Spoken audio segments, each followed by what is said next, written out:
Geek Vibes Nation. It is KJ. Excited to be here with you from the Kind of Nerdy Network and KJ today reporting for Geek Vibes Nation. And with me today, I am really excited. There are so many geeky things that we get to talk about with you, sir, from Red Dead Redemption and, of course, Guardians of the Galaxy, and so much more. So glad to have you with us today, Benjamin Byron Davis. Do I get to call you Ben? Oh, please call me Ben. Absolutely. The world is lousy with Ben Davises, so I chose to go with my full name just for clarity's sake. It is. There's actually I'm in Indianapolis. There's actually a Ben Davis High School here. A Ben Davis High School. Their team is called the Giants, as a matter of fact, which I appreciate. I'm quite familiar with the Ben Davis High School. I'm quite familiar with the Ben Davis brand of clothing in Washington State. The Ben Davis variety of garden apple used primarily in cooking, I'm quite familiar with. Ben Davis, Benjamin O. Davis, for the Tuskegee Airmen. A very important figure in history, and then meager me stuck with a name well occupied prior to my arrival on the scene. Well, Ben, today we want to get right into, because so many people are just anticipating this movie to the point that I want to, start off by, are you feeling the pressure, or were you and the cast and the crew feeling the pressure to make this highly anticipated movie version of the video game Borderlands? Pressure's one way to put it. I mean, Borderlands has such a robust history. It's got such a deep and abiding fandom. Yeah, I would say there's some pressure that was felt, but we could not have asked for a more stacked bench of actors to work alongside, and not just the actors. Every element of production was really dedicated to honoring the game, honoring the lore of the game, and by extension, hopefully honoring the fans of the game. I've got something of a history in video games, and I have a great and abiding respect for the fans of Red Dead Redemption, and I am growing and abiding respect for the fans of Borderlands. But I understand loving something so much, and so I think everybody on the project, starting at the top with Eli Roth, who, by the way, we had Randy Pitchford with us, I think, every day on set, and correcting, oh no, that's a Vladoff, that's Jacob, but knowing the details of everything, which I was really worried about, because the last thing I want to do is disappoint a very excited fan with any missteps. But so we took it quite seriously, and we had a lot of fun. It had to be, a little different coming from, you got to create Dutch, right, with Red Dead Redemption, and then the fan base came from there. So you didn't have that pressure when you were working with Dutch. You just kind of got to develop the character. Did that feel a little bit different this time? Oh, profoundly different. I mean, above and beyond, and any opportunity I have to mention Bruce DuBose and his work as Marcus throughout the titles of Borderlands, that was the North Star. And the last thing, because I think that there is a world where I'm going to have to watch some other actor perhaps play Dutch down the road. No. I'm just saying, life is long, things happen. But so I was mindful every day that I was picking up a mantle that was so well established by such a venerable performance as the one that Bruce DuBose gave. So that was my North Star. Once I felt like I listened certainly over and over again to all of his intros, but I worked as hard as I could. And he's kind of, at a certain point, the sounds, if I was too devoted to making sure the sounds were right, I lost something of the spirit of the guy. So I'm hopeful that everybody likes what we found with Marcus, but honestly, the guy that I am most hopeful is pleased with the work is Bruce DuBose. But I certainly understood the mission, and I did not want to fall short by any stretch of the imagination.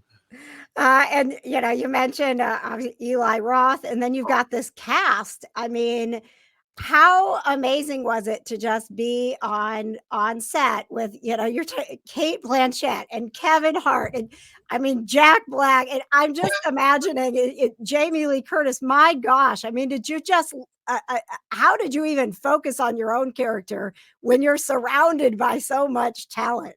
It was quite surreal, and we shot during lockdown. So Okay. it was a very kind of odd experience. Normally on a set, it's a real sort of village and you get to meet everybody and everybody down the list, and you put faces to names. This was, everybody had a mask on, so you didn't, it was except for the principals. Wow. But if you count on one hand actors that I've wished all of my life to be able to work alongside, number one every time would be Kate Blanchett. And to get off a plane and be in the lobby of the hotel in Budapest and see her, and we commiserated right away. I think I had the advantage of my first day working with Kate. She had just spent a week working with a trash can. So I think that my work was somewhat welcome as an actual living, breathing human being on the other side of the scene. But when you are waking up and you know that you're going to go work 12 hours and your scene partner is Kate, you count yourself damn lucky. And then you're going to lunch, and there's Kevin and there's Jamie and Janina Gavankar, Edgar Ramirez, Jack. This was a remarkable cast. Bobby Lee, by the way, who's wonderful in the film. It kind of seems in line with the property, with the kind of wackiness and the sort of the just batshit. Can I say batshit craziness? The batshit craziness of this cast coming together to tell this story. I think that's kind of in line with the spirit of what Gearbox created all those years ago when they started off. At least I hope that we're doing that. But long story short, what's it like waking up knowing you're going to go to work with Kate Blanchett? You wake up in a good mood. You mentioned how much fun you had on set, the amazing cast, and you are no stranger to an ensemble cast of stars and a wacky adventure, because you played a role in Guardians of the Galaxy Volume 3, which I feel like there is a story to the name, right? Like, can you please share how Bleedle Snort became this legendary character on your resume? Well, first, it begins and ends with James Gunn, obviously, and James I've been blessed to know for a very long time. He actually told me that there was something for me in Guardians when I ran into him at the premiere, believe it or not, of Ant-Man and the Wasp about 5 years before we ever shot Guardians. But as to the name, it's funny. In the script, he's called Burly Guard. Okay. And why that's interesting to me is I did another script that James wrote called The Belko Experiment. And in that script, I was called Beefy Man. Now, that character ended up being called, I think, Anthony Fowler. And Bleedle Snort became called Bleedle Snort. But the way that unfolded is we were on that set, and it was me and Palm and Dave, and the scene itself was so funny, and we were breaking up over and over again, trying to get through it straight. And then we've got this sort of exit walking away, and a thing that James does, sometimes I think to torment folks, but the thing that James does is he's got a God mic with him, and when you get a pass or when the camera's still rolling, if James has an idea that he wants to see play out, he'll throw lines to the actors. And so you stay in the scene with one another. But so as Dave is walking away, he goes, "Tell him your name is Bleedle Snort." And that was it. I was, so I think I learned the name about the same moment that I said the name. It was not, or shortly thereafter. But it's what a blast. And then beyond that, I've been a fan of Rick Baker and Dick Smith and all the legendary makeup artists, and Stan Winston, of course. Mm-hmm. And so to be in makeup design by legendary or Legacy Studios, I misspoke, is phenomenal. And so, and another dream of mine always has been to play a Klingon, and Bleedle Snort at least has a little bit of that going on. Oh, yeah. And he's got a brief moment after he comes to his senses where he gets to be a little bit of a badass, which was also fun to do. But that, it's like showing up on that set. It's like you got to work a day on Wizard of Oz. All of these practical makeups on all of these actors. Any one of them, the camera could have gone right into a close-up on. Just a remarkable group of people that James assembled. And then just to get to be a tiny little piece of what I think is one of the great cinema trilogies, maybe ever. I agree. Is pretty. Yeah, I still pinch myself quite a bit with the things I've been lucky enough to do and the people I've been lucky enough to do them with. Well, and I can't let you go without talking Red Dead Redemption a little bit. Rob Weedoff, he's from here. He's a local boy. Oh yeah. And Roger Clark, I moderate PopCon, which is the big. Weren't they just there at Indie PopCon? Yeah. Yes, yeah, and good folks, those. I go way back with those guys, and we've had that conversation numerous times about the live action movie, and Roger's very passionate. Like he loves Arthur. He should be that character on screen. Do you feel? I know you kind of mentioned it a little bit earlier that maybe you're not going to have that opportunity, but do you feel like that movie needs to get made with you guys?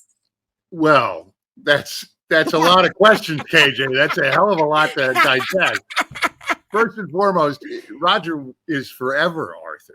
Yeah. In a lot of the same ways that I think Bruce DuBose is forever Marcus. I mean, that's the character. So if anyone were to take on any of these characters, good luck, have fun. but I think. The last question that you asked was, does it need to be a movie? And I think it doesn't need to be a movie. Mm-hmm. I think this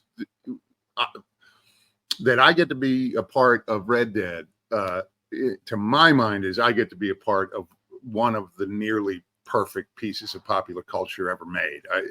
That may sound self-important. I guess it is. But I really believe that we were part of something that I don't think will ever be duplicated.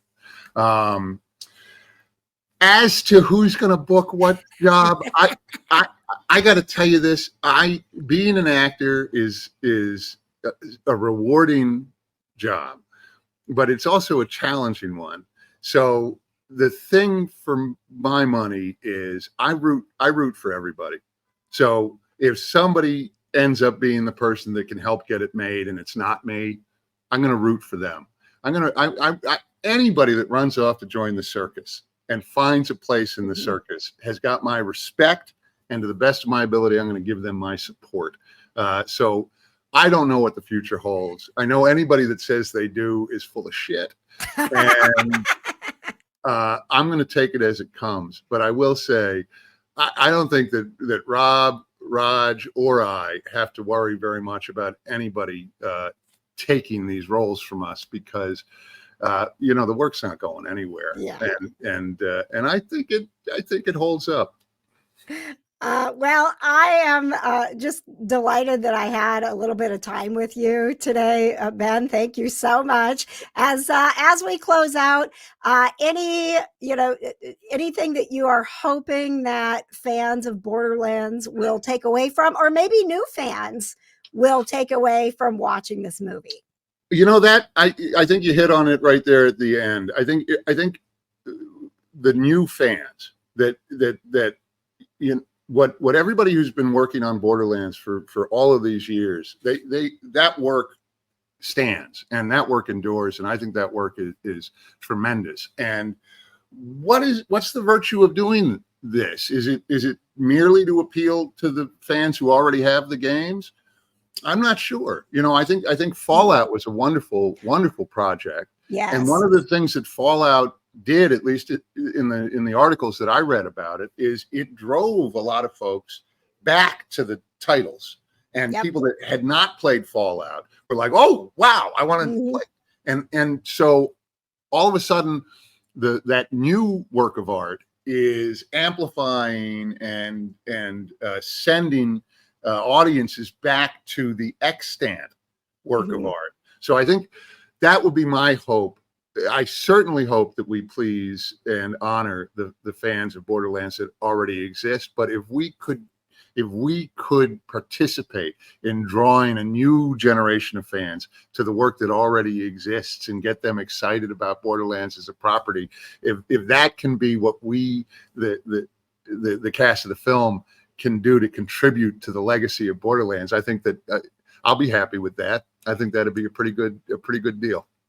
Borderlands is in theaters on August 9th. Benjamin Byron Davis. 10th? Is it 10th? No, it's in theaters and IMAX on August 9th. On August 9th. Okay. Yeah. And IMAX. You got to see it in IMAX, right? I think I'm going to see it in IMAX. I can't wait to see it in IMAX. When do you start going to all the premieres? I'm not sure what I'm at liberty to say. I can say that there's a premiere event, I believe, in August. In advance of the screening, there will be some premiere event. I'm not sure if I'm allowed to say when and where, but I'm excited about what's coming down the pike, and I hope that fans enjoy it, and I really hope they enjoy the film on August 9th. All right. We loved having you here. It is Geek Vibes Nation. Please, if you enjoyed the interview, rate, review, and subscribe, and go check out all of the latest news on geekvibesnation.com.